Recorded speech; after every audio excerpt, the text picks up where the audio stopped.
Bonjour à tous. On va parler dans cette vidéo des tableaux à deux dimensions. Pour expliquer le besoin d'un tel tableau, on va prendre cet exemple-là. Donc, supposons qu'on ait un ensemble d'étudiants, d'accord? Chaque étudiant a plusieurs matières. Donc, l'idée principale qu'on peut faire, c'est de créer un tableau pour chaque matière et un tableau pour représenter un étudiant. Et on va se dire que, bon, si l'étudiant il a un indice 1, automatiquement, ces matières devraient être dans les autres tableaux avec l'indice 1. D'accord?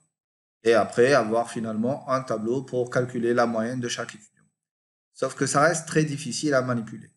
Donc, pour résoudre une telle problématique, on s'est proposé d'avoir un tableau à deux dimensions. Donc, un tableau à deux dimensions va nous permettre en fait de simuler un tableau de tableau. C'est-à-dire quoi? C'est-à-dire, en fait, c'est pas une simulation, c'est réellement un tableau de tableau. Donc, pour chaque ligne du premier tableau va correspondre un tableau. D'accord? C'est un tableau de tableau. Au lieu d'avoir un tableau d'entier, donc dans chaque case est un entier, on va avoir tout simplement un tableau de tableau. Dans chaque case est un tableau. Donc, en algorithmique, ça va être un tableau normal. On sait chaque case du premier tableau va représenter une valeur qui est l'adresse de la première case d'un des tableaux qui représente cette matrice-là. Donc, pour accéder à une ligne, plutôt à une case, on va lui dire dans quelle ligne tu te trouves et dans quelle colonne tu te trouves. Donc, automatiquement, pour avoir cette case-là, on va lui dire que tu es dans la ligne 1, 2, 3, 4, 5. Donc, ligne 5 et colonne 1, 2, 3, 4. Donc, ça va être T de 5, 4. D'accord? Donc, voilà une façon de représenter un tableau à deux dimensions. Donc, vous avez le nom du tableau, votre tableau, et ici, vous mettez les indices en ligne et les indices en colonne de votre tableau à deux dimensions. Vous pouvez l'écrire de cette façon-là. Vous pouvez fermer le crochet et lui dire AN, AM. C'est comme bon vous semble. Pour l'appel du tableau, vous pouvez faire ça, table de 2, 3. Comme vous pouvez écrire tout simplement. Donc, une seconde. Comme vous pouvez écrire tab de 2, 3. D'accord? Donc ça, c'est les différentes façons de voir et de manipuler ce genre de tableau. D'accord? On va commencer par écrire un petit algorithme qui va nous permettre de rechercher les éléments, plutôt de remplir un tableau à deux dimensions. En fait, on sait remplir un tableau à une dimension, ce qui fait que c'est bon, on a ce qu'il faut. Donc, remplir un tableau à deux dimensions, ça revient à faire quoi? À remplir n tableaux d'une dimension. Ce qui fait que si on sait remplir un tableau à une dimension, on sait très simplement remplir un tableau à plusieurs dimensions. Donc, je vais reprendre ça, je vais directement utiliser le langage de programmation C. D'accord? Donc, je vais reprendre tout ça et je vais vous dire comment on manipule les tableaux à deux dimensions en C. Donc, je vais reprendre ce petit bout de code là. Ça, c'est pour le remplissage. Et pour l'affichage, je vais reprendre ce bout de code là. Voilà. Je vais les garder au chaud et je vais commencer par vous parler des tableaux à deux dimensions en C. OK? Donc, je vais juste baisser ça et commencer à travailler. Donc, si on veut avoir une fonction principale main, on va la déclarer ici. Et si on veut déclarer un tableau à deux dimensions, il suffit de venir ici, de lui dire le type. Donc, c'est type T, et là, nombre ligne. Et là, c'est le nombre de colonnes. Point virgule. D'accord? Et là, c'est le nom du tableau. Hein. C'est le nom tableau. Donc, si on veut un tableau d'entier, donc ça va être int. Le nom du tableau, je vais l'appeler T, voilà, pour être original. Nombre de lignes. En fait, le nombre de lignes, c'est réellement le nombre de tableaux à une dimension qu'on veut avoir. Si c'est 5. Et le nombre de colonnes, bah, je vais lui dire que tu vas avoir 4 colonnes. D'accord? Maintenant, je vais essayer d'aller remplir ce tableau-là.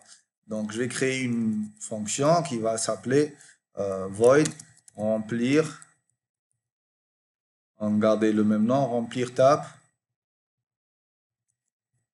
2D. D'accord? Elle va prendre un tableau à 2 dimensions qui va être déclaré de la sorte. En fait, là, on lui donne obligatoirement le nombre de colonnes. Par contre, pour le nombre de lignes, ce n'est pas obligatoire. Il ne faut pas le donner. Ensuite, c'est int n. Plutôt, je vais l'appeler ligne et int colonne. Donc, combien de lignes, combien de colonnes on veut remplir dans notre tableau. D'accord? Donc, après, je vais avoir int i et int j. D'accord? Point virgule. Et donc, qu'est-ce qu'on a dit? Remplir un tableau à 2 dimensions, on revient à remplir un tableau à 1 dimension. Donc, je vais faire une petite boucle folle. I égale 0, i inférieur à L et i plus plus. Et là, à l'intérieur de ma fonction, je vais commencer à remplir for j égale à 0. On va faire une première étape et on va améliorer ensuite le code. J égale 0, j inférieur à colonne et j plus plus. Et à chaque fois, comme dans l'algorithmique, pour accéder à un élément du tableau, ça va être t de i, j. Nous, c'est un tableau à 2 dimensions d'entiers. Donc, réellement, toutes les cases du tableau sont des entiers. Donc, pour lire un entier, qu'est-ce qu'on fait? On fait un scanf %d et l'adresse de x. Par contre, mon x, maintenant, il va s'appeler t de ij, puisque c'est la case qui se trouve dans le la ième ligne et la jème colonne. Voilà. Une parenthèse de moins, c'est bon. Donc voilà comment on peut remplir un tableau à deux dimensions.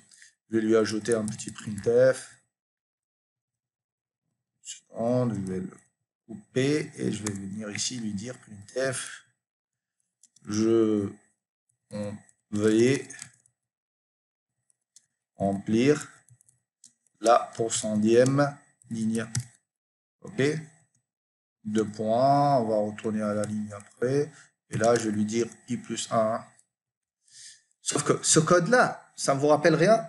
En fait, c'est le code qui correspond à la remplissage d'une ligne. Donc, tu as un tableau à 1 dimension. Ici, c'est le i qui est fixe. Donc, on a déjà une fonction qui fait ça. Et elle s'appelle remplir tab. Et puisqu'elle s'appelle remplir tab, on va l'appeler, tout simplement. Au lieu de faire ça,